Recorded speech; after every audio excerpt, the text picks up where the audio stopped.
नमस्कार. नमस्कार. मी Hemant Patil, Kota crop science कंपनीचा प्रतिनिधी.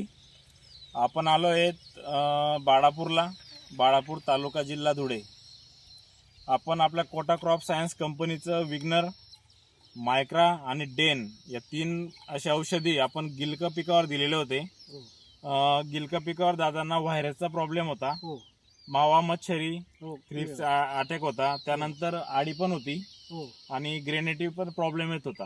हो, तर त्यासाठी सदर शेतकरी दादांनी आपले 3 औषध वापरलेले आहेत. आपण डेमो दिलेला होता. तर दादा, तुम्हाला ह्या औषधांचा रिझल्ट कसा आला? तुम्ही थोडक्यात शेतकऱ्यांना मार्गदर्शन करा ना या व्हिडिओच्या माध्यमाने. रिजेक्ट वगैरे क्लिअर आहे.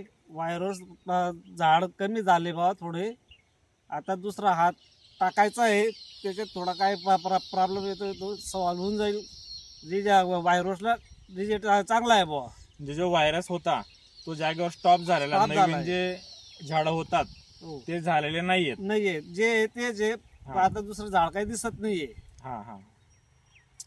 चालेल. धन्यवाद दादा.